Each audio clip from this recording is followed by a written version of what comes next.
All right, students, let's start our lecture. Good afternoon, students. Good afternoon. Good afternoon. Good afternoon. Good afternoon. Good afternoon, students. All right, हम हमारे last lecture से continue करेंगे. पहले हम हमारी website open करते हैं. Website open करने के लिए हमें क्या करना पड़ेगा? File, open, website. File menu में से ओपन ऑप्शन सिलेक्ट करेंगे और उसमें से हम वेबसाइट ऑप्शन सिलेक्ट करेंगे. उसके बाद हमारी जो वेबसाइट है that is student management system, उसको हम सिलेक्ट करेंगे और ओपन पे क्लिक करेंगे. जैसे ही हम ओपन पे क्लिक करेंगे हमें सोल्यूशन एक्सप्लोरर में दिखाई देगा कि हमारी वेबसाइट ओपन हो चुकी है. राइट, जो भी हमने आइटम्स अभी तक ऐड की होगी वो सारी आइटम्स हमें सोल्यूशन एक्सप्लोरर में दिखाई देगी. फिर वो चाहे डेटाबेस हो, फोल्डर हो, पेजेस हो, मास्टर पेज हो या फिर कोई XML फाइल हो, वो सारी चीजें हमें सोल्यूशन एक्सप्लोरर में दिखाई देगी. राइट, सो कल हमने कौन कौन सी चीजें देखी थी? कल हमने देखा था पहले तो साइटमैप पाथ कंट्रोल और ट्रीव्यू कंट्रोल दोनों नेविगेशन कंट्रोल्स है जो आपको नेविगेशन में हेल्प करेगा. उसके बाद हमने देखा था कंटेंट प्लेस होल्डर कंट्रोल, जो हमने थर्ड रो सेकंड कॉलम में प्लेस किया था ताकि हम वहां पे अपने कंटेंट प्लेस कर पाए. और बाद में हमने मास्टर पेजेस के ऊपर से हमने बाकी सारे वेब पेजेस क्रिएट किए थे और वेब पेजेस के ऊपर हमने कुछ लिखा था ताकि हमें पता चले कि हम कौन सी वेब पेज के ऊपर है. राइट, बाय द एंड हमने स्टार्ट किया था फीडबैक पेज और फीडबैक पेज के ऊपर हमने थोड़ी डिजाइनिंग की थी. Right, so this is our feedback page. Feedback page के ऊपर हमने डिजाइनिंग की थी ताकि यूजर ईमेल और फीडबैक एंटर कर पाए और उसके बाद अगर हमें ये फीडबैक टेबल में स्टोर करना है इसके लिए हमने डेटाबेस क्रिएट की थी. हमारी डेटाबेस का नेम था दैट इज DB स्टूडेंट और उसके अंदर हमने एक टेबल क्रिएट किया था that is TBL feedback. Right, TBL feedback table के अंदर हमने 2 फील्ड्स क्रिएट की थी that is email that is of varchar 50 data type and feedback that is of varchar max data type. After that, we have stored connection string in web.config file. Web.config file is an XML file. Means यहाँ पे भी आपको case sensitivity का ध्यान में रखना पड़ेगा. और web.config फाइल के अंदर हमने कनेक्शन स्ट्रिंग कहाँ पे ऐड की थी? कॉन्फ़िगरेशन टैग के अंदर. और जहाँ पे ये system.web टैग कंप्लीट हो रहा है उसके बाद हमने कनेक्शन स्ट्रिंग्स का टैग लिखा था. कनेक्शन स्ट्रिंग्स के टैग के अंदर हमें ऐड टैग लिखना है ताकि हम कनेक्शन स्ट्रिंग ऐड कर पाए. उसके बाद हमें ये कनेक्शन स्ट्रिंग को एक नेम देना पड़ेगा. For that purpose I have used name property और उसके अंदर मैंने वैल्यू सेट की है CON, that is the name of my connection string. After that I need to add actual connection string और वो हमने कहाँ से ली थी? सर्वर एक्सप्लोरर में से डेटाबेस के ऊपर राइट क्लिक करेंगे, प्रॉपर्टीज को सिलेक्ट करेंगे, प्रॉपर्टी विंडो में जाएंगे, third property is connection string. यहाँ से हमने कनेक्शन स्ट्रिंग कॉपी की थी और यहाँ पे डबल कोटेशन के बीच में हमने पेस्ट की थी. After that we need to specify कि ये जो कनेक्शन स्ट्रिंग है वो कौन से टाइप की डेटाबेस के साथ कनेक्शन करेगा. So for that purpose we need to specify provider name और प्रोवाइडर नेम ऑब्वियसली ये SQL सर्वर डेटाबेस है और उसके लिए प्रोवाइडर कौन सा आएगा? system.data.sql client. Over here system का S कैपिटल होगा, डेटा का D कैपिटल होगा और SQL क्लाइंट का S और C कैपिटल होगा. आपको याद हो तो यही नेम स्पेस हम VB.NET में भी यूज करते थे, हम इंपोर्ट करते थे. राइट, जब भी हम कोई भी चीज web.config फाइल के अंदर हम लिखेंगे तो ये चीज हम हमारी पूरी वेबसाइट में कोई भी पेज के ऊपर हम एक्सेस कर पाएंगे. मीन्स हमें सारे पेजेस के ऊपर अलग से कनेक्शन स्ट्रिंग लिखनी नहीं पड़ेगी, सिर्फ हमें ये web.config फाइल को रिफर करना पड़ेगा और web.config फाइल के ऊपर से हम कनेक्शन स्ट्रिंग फैच कर पाएंगे. सो इस तरह से हमने web.config फाइल में कनेक्शन स्ट्रिंग लिखी थी. अब मैं web.config फाइल क्लोज कर रही हूँ. Now what I want to do, obviously मैं ये फीडबैक बटन पे क्लिक करूंगी तो यूजर यहाँ पे जो भी फीडबैक एंटर करेगा वो मुझे TBL फीडबैक टेबल में इंसर्ट करना है. राइट, सो ऑब्वियसली उसके लिए मुझे फीडबैक बटन की क्लिक इवेंट पे लिखना पड़ेगा, लेकिन उससे पहले हमें हमारी डेटाबेस के साथ कनेक्शन करने के लिए हमें नेम स्पेसेस इंपोर्ट करनी पड़ेगी, right? So for that purpose हम कोड व्यू में जाएंगे। मैंने क्या किया, पेज के ऊपर राइट क्लिक किया और सिलेक्ट किया view code. Again I repeat, मैंने पेज के ऊपर राइट क्लिक किया और मैंने सिलेक्ट किया व्यू कोड। जैसे ही मैंने व्यू कोड सिलेक्ट किया, यहाँ पे एक फाइल ओपन हुई, दैट इज feedback.aspx.vb, राइट? यहाँ पे हम हमारे import स्टेटमेंट्स पहले लिखेंगे ताकि हम नेम स्पेस import कर पाए। First statement will be that is imports system.data.sql client because we are using SQL Server database. After that, second import statement will be import system.data. ये हम क्यों import करेंगे? अगर हमें डेटा सेट क्लास का use करना है तो वो कौन सी नेम स्पेस के अंदर प्रेजेंट है, that is system.data. That's why I need to import the second namespace, that is system.data. Now the most important thing जो ASP.NET में आपको अलग से करना पड़ेगा, because we have stored connection string in web.config file. और अगर मुझे web.config फाइल में से कनेक्शन स्ट्रिंग लेनी है, then I need to import third namespace, that is import system.web.configuration, right? system.web.configuration, this is the namespace जिसके अंदर ऐसे क्लासेस प्रेजेंट है जो हमें web.config फाइल में से अगर कोई चीज फैच करनी है तो वो हमें उसके लिए प्रॉपर्टीज और मेथड्स प्रोवाइड करेगा, right? So these are the three namespaces, that is system.data.sql client as we are using SQL Server database. उसके बाद system.data अगर मुझे डेटा सेट क्लास का यूज करना है तो, and the third namespace, that is system.web.configuration. ये system.web.configuration namespace के अंदर क्या है, ऐसे क्लासेस अवेलेबल है जो हमें web.config फाइल में से कोई भी चीज फैच करनी है तो वो हमें उसके लिए प्रॉपर्टीज और मेथड्स प्रोवाइड करेगा। Now what I will do, obviously मैंने ये तीनों नेम स्पेस इंपोर्ट कर दी है। Now first of all I will create the object of SQL connection class, because as you know अगर आपको डेटाबेस के साथ इंटरेक्शन करना है सो फर्स्ट स्टेप इज आपको कनेक्शन करना पड़ेगा, और कनेक्शन करने के लिए डेटाबेस के साथ यू नीड कनेक्शन क्लास। और हम SQL सर्वर डेटाबेस का यूज कर रहे हैं, इसलिए हमें SQL कनेक्शन क्लास का यूज करना पड़ेगा। All right, so I am writing over here that is dim con as new SQL connection, right? All right, dim con as new SQL connection.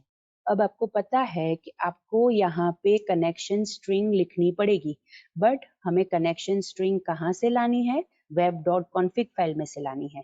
So what I will write over here, that is web configuration manager dot, class का name क्या है यहाँ पे, web configuration manager.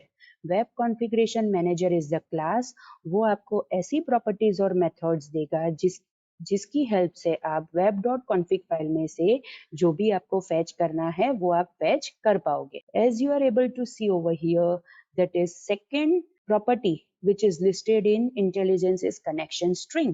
So मैं वो use करूंगी, that is connection strings. आप देख सकते हो यहाँ पे S है, मतलब वो कलेक्शन है, मतलब वो ये कनेक्शन स्ट्रिंग्स कलेक्शन में से मुझे कौन सी कनेक्शन स्ट्रिंग चाहिए। आपको याद हो तो हमने कनेक्शन स्ट्रिंग का नेम दिया था, that is CON, right? So मैं यहाँ पे ये लिखूंगी, that is within double quotation I will write the name of the connection string which I have already given in web.config file, right? web.config file के अंदर मैंने जो नेम दिया है that is over here, वो मुझे यहाँ पे स्पेसिफाई करना पड़ेगा, right? Now what is the thing, ये connection strings is a collection, अब वो कलेक्शन को मुझे एक्चुअल कनेक्शन स्ट्रिंग में कन्वर्ट करना पड़ेगा। So for that purpose I will add dot and then I will write connection string and parenthesis over. पूरा statement क्या बना, that is dim con as new SQL connection. यहाँ तक आप already VB.NET में कर रहे थे। द एक्स्ट्रा थिंग इज यहाँ पे आप डबल कोटेशन में जो कनेक्शन स्ट्रिंग स्पेसिफाई कर रहे थे उसकी जगह आपको यहाँ पे वेब कॉन्फ़िगरेशन मैनेजर क्लास का यूज करना है। उसके अंदर जो कनेक्शन स्ट्रिंग्स नाम का कलेक्शन है उसको यूज करना है और उसके बाद उसके पैरामीटर में आपको स्पेसिफाई करना है the name of the connection string जो आपने web.config फाइल में स्पेसिफाई किया है। आई हैव स्पेसिफाइड CON, सो मैंने यहाँ पे डबल कोटेशन में लिखा CON। अब ये कलेक्शन है, ऑब्वियसली मुझे उसमें से एक कनेक्शन स्ट्रिंग चाहिए। That's why I need to specify the property that is dot connection string. ये स्टेटमेंट की वजह से जो भी कनेक्शन स्ट्रिंग हमने web.config फाइल में लिखी है वो हम यहाँ पे फैच कर पाएंगे।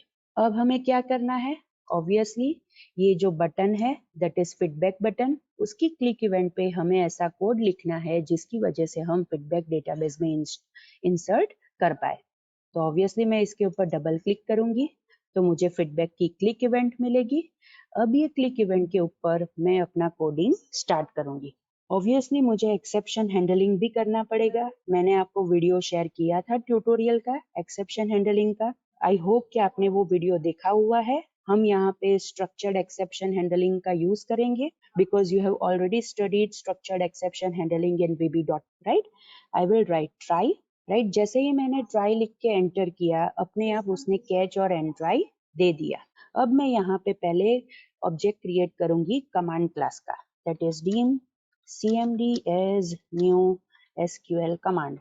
Deem cmd as new SQL command. SQL command is the class और cmd is the name of the object. उसके बाद उसके पैरामीटर्स में हमें पहले तो हमारी जो क्वेरी होगी वो लिखनी पड़ेगी और उसके बाद सेकंड पैरामीटर आएगा the object of connection class that is CON. Okay, so this is deem cmd as new SQL command. SQL command object creation के टाइम पे हमें टू चीज हम यहाँ पे पास करेंगे, that is the first is the query, हम insert query यहाँ पे लिखेंगे, comma the second parameter will be the object of connection class that is CON जो हमने यहाँ पे create किया हुआ है। Alright, अब मैं यहाँ पे insert query लिख रही हूँ, that is insert into TBL feedback, हमारे टेबल का नेम है feedback values, and after that I will specify two parameters. First is @email and second will be @feedback and parenthesis over. So मेरी insert query क्या बनेगी, that is insert into TBL feedback। हम server explorer में देखेंगे तो server explorer में TBL feedback is the name of the table और उसके साथ साथ क्या कौन सी चीजें हैं, values कौन सी दो फील्ड के लिए डालेंगे, that is email और feedback। So इसीलिए I have specified two parameters that is @email, @feedback। अब जो ये हमने यहाँ पे parameters define किए हैं वो हमें command के parameters collection में add करने पड़ेंगे। So for that purpose what I will write cmd.parameters.add. First parameter is @email, right? Obviously उसकी data type क्या होगी, SQL DB type dot varchar parenthesis over dot value is equal to, all right, value कहाँ से आएगी, हमें यहाँ पे value मिलेगी that is from this text box that is txt email जो हमने पेज के ऊपर रखा हुआ है। So I will specify over here that is txt email dot text, enter, right? ये स्टेटमेंट भी आपने ऑलरेडी VB.NET में पढ़ा हुआ है, that is how we can add parameters within the parameters collection of command object, that is cmd dot parameters dot add. Within add we first of all we will specify the name of the parameter that is @email. After that we will specify the data type of the parameter that is varchar, and if we want to specify the value we will use value property and we will get value from txt email, that is the text box which we have already placed on our page, और उसके text property का use करेंगे तो हमें जो भी value user यहाँ पे text box में enter करेगा वो हमें यहाँ पे मिल जाएगी, right? Now the second parameter is obviously cmd.parameters.add and the second parameter is @feedback. obviously वो भी कौन सी data type का है, it is also of varchar data type, right? Dot value is equal to, इसकी वैल्यू हमें कहाँ से मिलेगी? ये टेक्स्ट बॉक्स में से मिलेगी, that is txt feedback, right? So I will specify that over here, that is txt feedback dot text, right? I have specified txt feedback dot text. So txt feedback की value भी @feedback parameter में assign हो जाएगी. Now what? हमारे पास क्या है? Connection का object है, कमांड का ऑब्जेक्ट है. कमांड के अंदर जो हमने इंसर्ट क्वेरी लिखी थी, उसके अंदर जो पैरामीटर्स हमने लिखे थे, उसकी वैल्यूज भी हमने सेट कर दी है. अब हमें क्या करना है?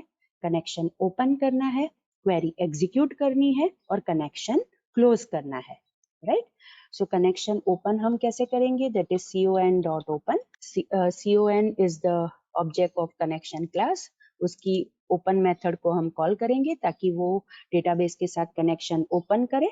After that I will specify cmd.execute non-query. execute non-query हम क्यों यूज करेंगे? बिकॉज हमें insert query execute करनी है. अगर आपको पता हो तो एग्जीक्यूट नॉन क्वेरी मेथड एक वैल्यू रिटर्न करेगा जिसके ऊपर से हमें पता चलेगा कि whether our query has been perfectly executed और नॉट, राइट? सो अगर मुझे ये जानना है कि मेरी क्वेरी परफेक्टली एग्जीक्यूट हुई है कि नहीं है, तो मुझे वो वैल्यू फेच करनी पड़ेगी. ऑब्वियसली वो जो वैल्यू रिटर्न करेगा मुझे एक वेरिएबल में स्टोर करना पड़ेगा. So for that purpose, first of all, I will declare one variable that is dim. For example, let's take its name as q as integer because it will return the value of integer data type. After that, I will write q is equal to cmd dot execute non-query, right? I will write cmd dot execute non-query. इसका मतलब क्या होगा? जब भी ये execute non query method execute होगी CMD के ऊपर, वो ये क्वेरी एग्जीक्यूट करेगा. क्वेरी एग्जीक्यूट करने के बाद अगर क्वेरी परफेक्टली एग्जीक्यूट हुई है तो वो यहाँ पे एक वैल्यू रिटर्न करेगा दैट इज 1. बिकॉज अगर 1 टाइम ये इंसर्ट क्वेरी फायर हुई है तो वो 1 रिटर्न करेगा, और वो परफेक्टली एग्जीक्यूट नहीं हुई है तो वो 0 रिटर्न करेगा, राइट? सो क्यू के ऊपर से मुझे पता चलेगा कि whether my query has been perfectly executed और नॉट. ऑब्वियसली क्यू के अंदर हमें वैल्यू मिल जाएगी. उसके बाद मैं करूंगी कनेक्शन क्लोज. सो मैंने यहाँ पे क्या किया? कनेक्शन ओपन किया, क्वेरी एग्जीक्यूट की और उसके बाद मैंने कनेक्शन क्लोज कर दिया. Now what?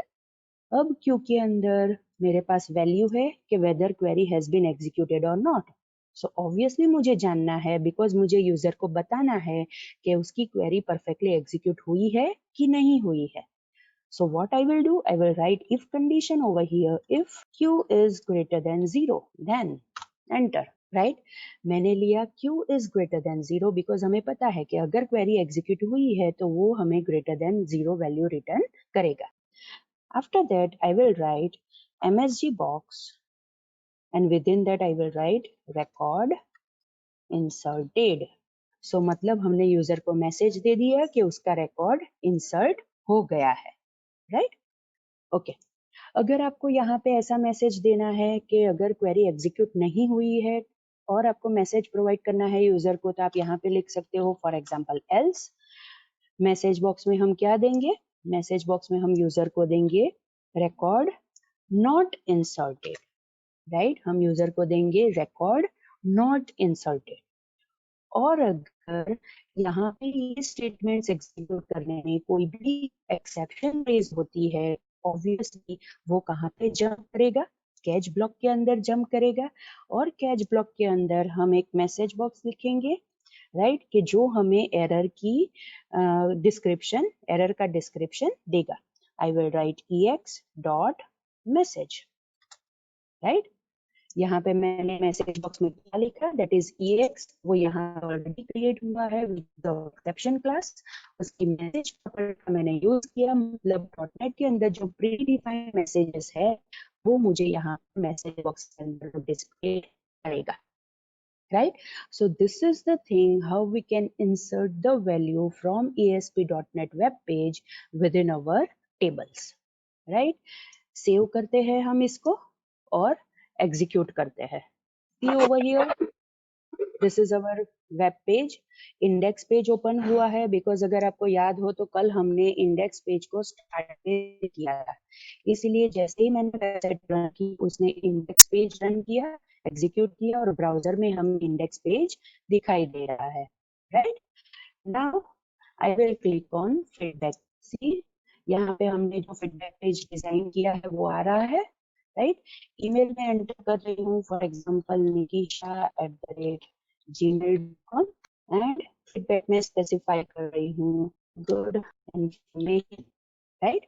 मैंने फीडबैक स्पेसिफाई किया good information and after that I am clicking on feedback button, right. जैसे ही मैंने फीडबैक बटन पे क्लिक किया, you are able to see over here, उसने मुझे मैसेज दिया रिकॉर्ड इंसर्टेड, मतलब मेरा रिकॉर्ड डेटाबेस के अंदर इंसर्ट हो गया है। I will click on okay. Now what, जैसे ही मैंने ओके क्लिक किया, बट ये जो हमारी वैल्यूज है वो टेक्स्ट बॉक्स के अंदर ही प्रेजेंट है, ऐसा नहीं होना चाहिए। हमें क्या करना है, जैसे ही हमारा रिकॉर्ड इंसर्ट हो जाता है, ये टेक्स्ट बॉक्स में एंटर कर देना है। यूजर अगर कोई दूसरा फीडबैक देना चाहे तो वो दे सकते हैं, राइट। सो हम क्या करते हैं, so if we want to clear the text box, हम यहाँ पे क्या लिखेंगे, इफ कंडीशन के बाद हम कोड लिखेंगे, that is txt email, that is the name of our text box, dot text, that is the property, is equal to empty double quotation, and after that we will write txt feedback dot text is equal to empty double quotation। ये दो statement की help से हम क्या कर पाएंगे, जैसे ही हम हमारी क्वेरी एग्जीक्यूट होगी, रिकॉर्ड इंसर्ट हो जाएगा और यूजर को मैसेज मिल जाएगा दैट इज रिकॉर्ड इंसर्टेड, उसके बाद दोनों टेक्स्ट बॉक्सेस क्लियर हो जाएंगे। एग्जीक्यूट करके देखते हैं, राइट। यहाँ पे हमें इंडेक्स पेज मिल रहा है। Now I will click on feedback, ये हमारा फीडबैक पेज है, राइट। यहाँ पे आई will right one, for example pqr@gmail.com। After that, I will write one feedback, for example, good, and I will click on feedback button। जैसे ही मैंने feedback button पे click किया, मुझे मैसेज मिला that is record inserted। I will click on OK button and see over here, जो भी हमने values यहाँ पे लिखी थी, वो अब empty हो गए दोनों टेक्स्ट बॉक्स। अब हमें वो वैल्यू नहीं दिखाई दे रही है, बिकॉज हमने यहाँ पे कोडिंग में क्या लिखा था, we have written that is txt email.text is equal to empty double quotation and txt feedback.text is equal to empty double quotation। ये दोनों स्टेटमेंट की वजह से हमारे जो यहाँ पे जो दोनों टेक्स्ट बॉक्सेस है वो empty हो गए, राइट। अब मुझे क्या करना है, ये जो सारे फीडबैक्स है जो यूजर एंटर कर रहे हैं, मुझे यूजर को डिस्प्ले करने हैं। सो उसके लिए ASP.NET में बहुत सारे ऐसे कंट्रोल्स अवेलेबल है जिसका यूज करके हम अलग अलग फॉर्मेट में हम यूजर को इंफॉर्मेशन डिस्प्ले कर पाए। व्हाट वी विल डू, हम उसमें से एक कंट्रोल का यूज करेंगे और जो भी फीडबैक्स यूजर ने एंटर किए हुए हैं हम वो कंट्रोल के अंदर डिस्प्ले करेंगे। लेकिन मुझे वो कहाँ पे डिस्प्ले करना है, so the most important thing is, जैसे ही ये फीडबैक का पेज लोड होता है वहां पे मुझे ये फीडबैक्स डिस्प्ले करने हैं। Means I will use page load event of this feedback page. Again I repeat, I will use page load event of this feedback page और वहां पे मैं ये feedbacks डिस्प्ले करने का कोड लिखूंगी, राइट। सो उसके लिए ऑब्वियसली मुझे पहले तो डिजाइन में जाना पड़ेगा। डिजाइन के अंदर मुझे ऐसा कंट्रोल यूज करना पड़ेगा जो मुझे फीडबैक्स डिस्प्ले करके दे। सो यहाँ पे there is 4th row 2nd column. हमने कल यहाँ पे जो टेबल रखा था वो 4 रोज 2 कॉलम्स का था। सो 4th रो अभी भी हमारे पास है। So with in 4th row 2nd column के अंदर टूल बॉक्स में से डेटा टैब में से मैं ग्रिड व्यू कंट्रोल यूज करूंगी, right. I will use grid view control. Again I repeat, ये ग्रिड व्यू कंट्रोल आपको टूल बॉक्स में डेटा टैब में से मिलेगा, राइट। जैसे ही मैंने ग्रिड व्यू कंट्रोल पे डबल क्लिक किया, यहाँ पे वो कंट्रोल मुझे पेज के ऊपर दिखाई दे रहा है। As you are able to see, ये जो भी रिकॉर्ड्स होंगे वो ग्रिड के हिसाब से डिस्प्ले करेगा, मतलब टेब्यूलर फॉर्मेट के हिसाब से वो डिस्प्ले करेगा। अब मुझे क्या करना पड़ेगा, मुझे ऐसा कोड लिखना पड़ेगा कि जिसका यूज करके मैं जो भी रिकॉर्ड्स डेटाबेस के अंदर है वो मैं रिट्राइव कर पाऊंगी और वो रिकॉर्ड्स ये ग्रिड व्यू कंट्रोल के साथ अटैच कर पाऊंगी। और ये सारी चीजें मुझे करनी है पेज लोड इवेंट पे, right. So what I will do, अगर मुझे पेज लोड इवेंट चाहिए, so I will double click on the page. जैसे ही मैंने डबल क्लिक किया, यहाँ पे पेज लोड इवेंट ओपन हो गई, because page load event is the default event of the page. तो यहाँ पे मुझे पेज लोड इवेंट दिखाई दे रही है। हमारे पास ऑलरेडी ये कनेक्शन ऑब्जेक्ट है, तो मुझे फिर से क्रिएट करने की जरूरत नहीं है। Only I need to write the code कि मैं क्वेरी लिखूंगी। क्वेरी लिखने के बाद उसको डेटा सेट के अंदर रिकॉर्ड्स लाऊंगी और वो रिकॉर्ड्स को मुझे ग्रिड व्यू कंट्रोल के अंदर डिस्प्ले करना है, right. So obviously first of all I will right try, right. So try catch and and try वो ब्लॉक क्रिएट हो गया। Within that, first of all, I will create command object that is dim cmd as new sql command। और आपको पता है कि अगर आपको सारे रिकॉर्ड्स डेटाबेस में से फेच करने हैं, टेबल में से फेच करने हैं, then you will use select query। So what I will write, select asterisk from tbl feedback। The name of my table is tbl feedback। So I have specified the query। Second parameter, obviously I will specify the name of the connection object। So मैंने यहाँ पे query क्या लिखी, that is select asterisk from tbl feedback। मुझे सारे records fetch करने हैं, that's why I have written this query, that is select asterisk from tbl feedback। मुझे ये query सारे records fetch करके देगा। और उसके बाद I have specified connection object। अब मुझे अगर ये रिकॉर्ड्स फेच करने के बाद डेटा सेट के अंदर लाने हैं, तो मुझे पहले डेटा एडाप्टर चाहिए, राइट। सो अगेन उसका मैं ऑब्जेक्ट क्रिएट करूंगी, that is dim DA as new SQL data adapter. और आपको पता है कि डेटा एडाप्टर को आपको कमांड ऑब्जेक्ट के साथ अटैच करना पड़ेगा, मतलब पैरेंथेसिस में आई विल स्पेसिफाई cmd। ये स्टेटमेंट का मतलब क्या हुआ, डीए नाम का एक ऑब्जेक्ट क्रिएट होगा जो डेटा एडाप्टर का होगा, और वो डेटा एडाप्टर कौन से कमांड को यूज करेगा, सीएमडी ऑब्जेक्ट के अंदर जो कमांड है, जो क्वेरी है, वो उसको यूज करेगा। अब मुझे क्या करना है, मुझे डेटा सेट का ऑब्जेक्ट क्रिएट करना पड़ेगा, because obviously after all data fetch करने के बाद डेटा सेट के अंदर आएंगे। So I will write dim ds as new data set. मैंने डेटा सेट का यहाँ पे ऑब्जेक्ट बनाया, that is ds। Now what I will do with the help of data adapter, that is DA, which is the object of data adapter, I will use fill method of data adapter। da.fill fill method हमें क्या करके देगा, जो भी records है वो हमें data set के अंदर फिल करके देगा।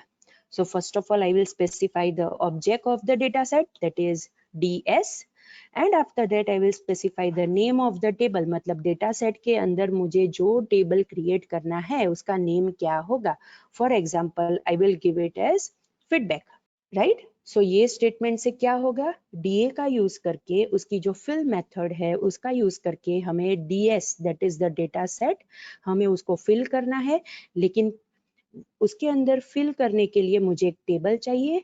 सो मैं टेबल क्रिएट होगा और वो टेबल का नेम क्या होगा, दैट इज फीडबैक। अब ये स्टेटमेंट के बाद मेरे पास डेटा सेट के अंदर ये जो क्वेरी जितने भी रिकॉर्ड्स रिटर्न करेगी वो सारे रिकॉर्ड्स होंगे।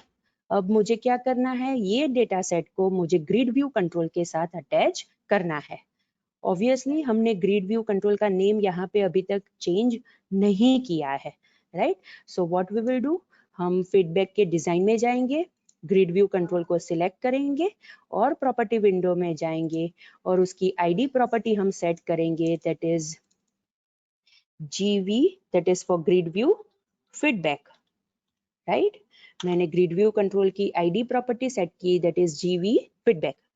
Now if I want to refer this grid view control in my coding, what I will write, gv, that is feedback, right। अब मुझे ये ग्रिड व्यू का डेटा सोर्स सेट करना है, मतलब ग्रिड व्यू कंट्रोल के अंदर डेटा कहाँ से आएंगे, that is the source of the data. So obviously मैं उसकी डेटा सोर्स प्रॉपर्टी को यूज करूंगी, right.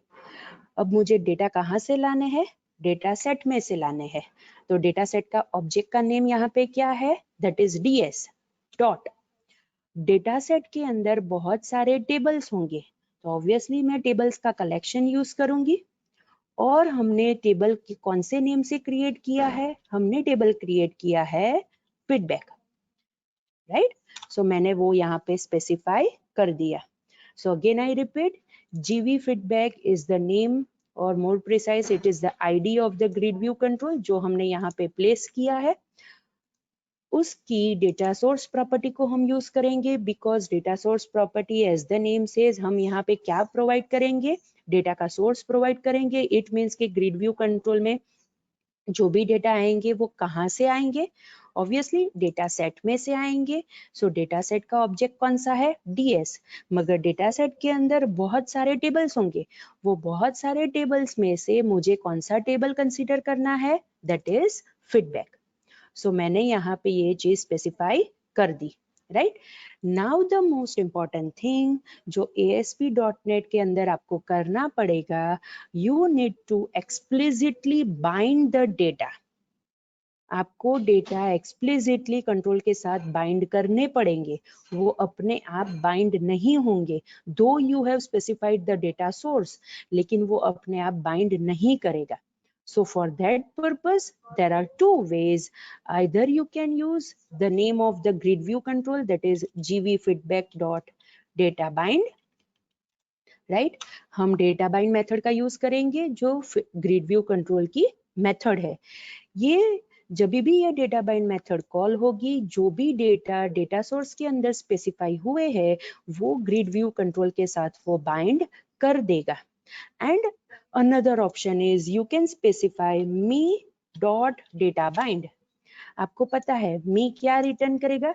It will return the object of current page. जैसे मी VB.NET में instance of current form return करता था, उसी हिसाब से यहाँ पे me will return instance of current page.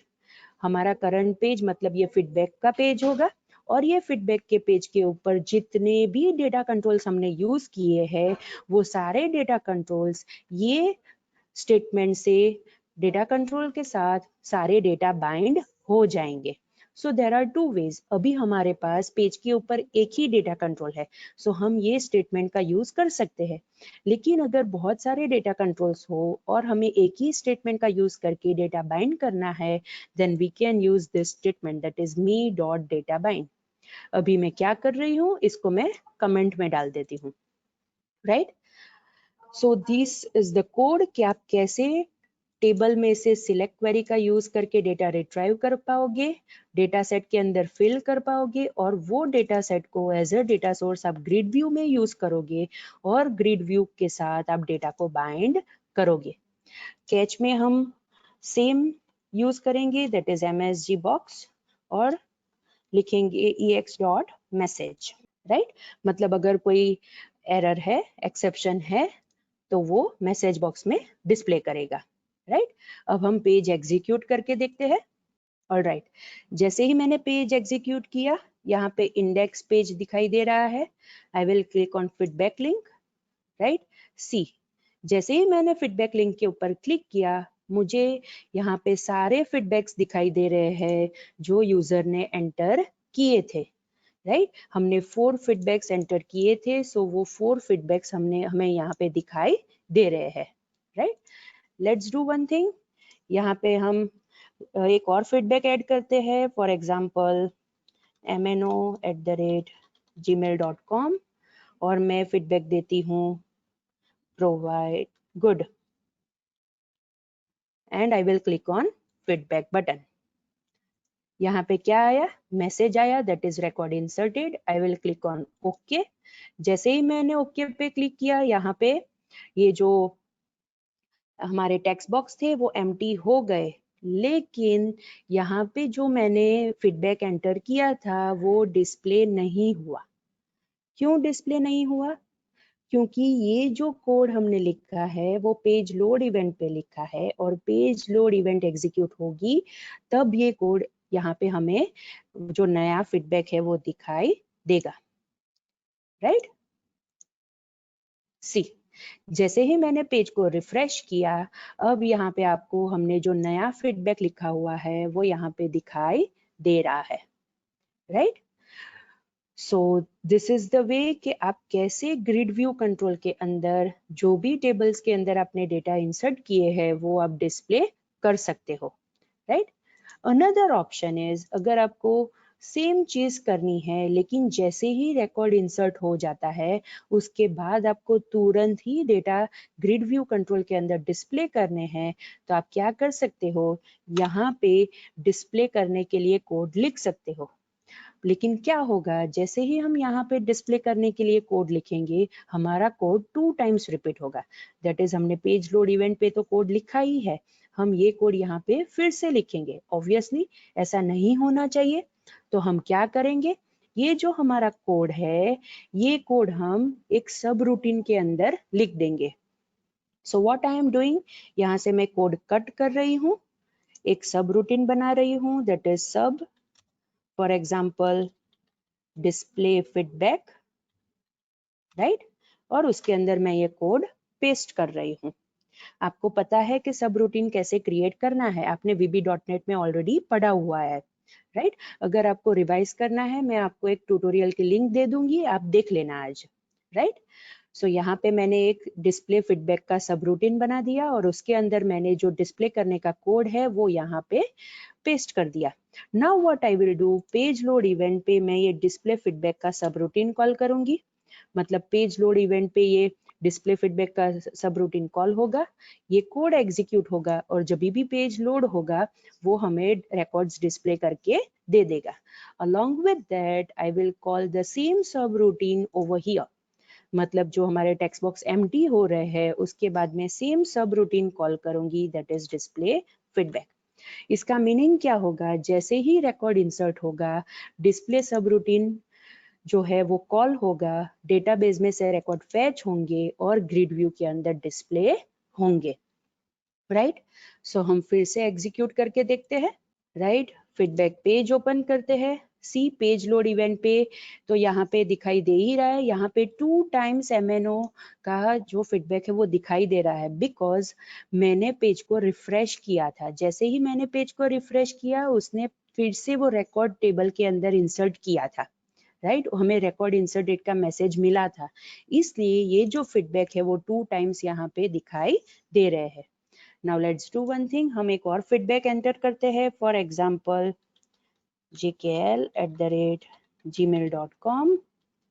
Feedback हम देते हैं लेट्स गिव गुड इन्फो और फीडबैक बटन पे क्लिक करते हैं।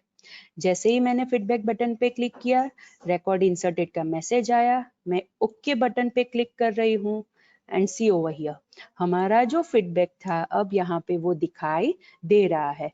मुझे पेज को रिफ्रेश करने की जरूरत नहीं पड़ी बिकॉज ये हमें क्यों यहाँ पे दिखाई दे रहा है, बिकॉज हमने कोड में क्या किया है, पेज लोड पे तो डिस्प्ले फीडबैक कॉल किया ही है लेकिन उसके साथ साथ हमने डिस्प्ले फीडबैक जो सब रूटीन है वो यहाँ पे भी कॉल किया है, that is on the click event of the feedback button. मतलब जैसे ही रिकॉर्ड इंसर्ट होता है ये डिस्प्ले सब रूटीन कॉल होगा और पेज के ऊपर हमें वो फीडबैक दिखाई देगा, right. So this is a very important thing because ये सारी चीजें जो कॉमन फंक्शनैलिटीज है जो सारी वेबसाइट के ऊपर अवेलेबल है, सो ये आपको जब भी कोई भी वेबसाइट बनाओगे तो आपको ये करनी पड़ेगी, राइट। सो ये आपको याद रखना है। Now what is the importance कि अगर आप ये जो कंट्रोल्स यूज करते हो डेटा कंट्रोल्स, उसका इम्पोर्टेंस क्या है, लेट्स सी। ये जो डेटा कंट्रोल है हमारा ग्रिड व्यू जो हमने फीडबैक पेज के ऊपर रखा था उसके यहाँ पे ये छोटा एरो है, that is the smart tag. मैं उसके ऊपर क्लिक कर रही हूँ और फर्स्ट ऑप्शन है ऑटो फॉर्मेट, मैं उसको सिलेक्ट कर रही हूँ। जैसे ही मैंने ऑटो फॉर्मेट ऑप्शन को सिलेक्ट किया, सी वो मुझे अलग अलग टेम्पलेट्स दे रहा है, सी वो अपने आप उसको फॉर्मेट कर देगा। I will use obviously professional template और मैं ओके पे क्लिक कर रही हूँ। देखिए यहाँ पे ये चेंज हो गया, राइट। इसको मैं सेव करती हूँ और हमारा पेज में यहाँ पे रिफ्रेश कर रही हूँ। अगर मैं रिफ्रेश करूंगी तो ऑब्वियसली ये इंसर्ट फिर से करेगा, मैं यहाँ पे कैंसिल करके फिर से रन करती हूँ, राइट। फीडबैक पेज पे जाएंगे एंड सी ओवर हियर, ये फॉर्मेटिंग यहाँ पे हो गया, राइट। हमारा जो ग्रिड व्यू है वो अलग तरह से अब कलर्स के साथ डिस्प्ले हो रहा है, राइट। मतलब अगर हम ये कंट्रोल्स यूज करेंगे तो बहुत सारे ऐसे फीचर्स है जो अपने आप वो हमें करके दे देगा। ग्रिड व्यू कंट्रोल के अंदर तो आप अपडेट, डिलीट और ये सारे जो मतलब टास्क है वो विदाउट राइटिंग एनी कोड आप इजीली कर सकते हो। वो हम दूसरे लेक्चर्स में देखेंगे, राइट।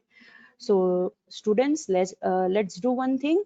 हम यहाँ पे लेक्चर स्टॉप करते हैं। अगर किसी को कोई डाउट हो तो पूछ सकते हैं मुझे।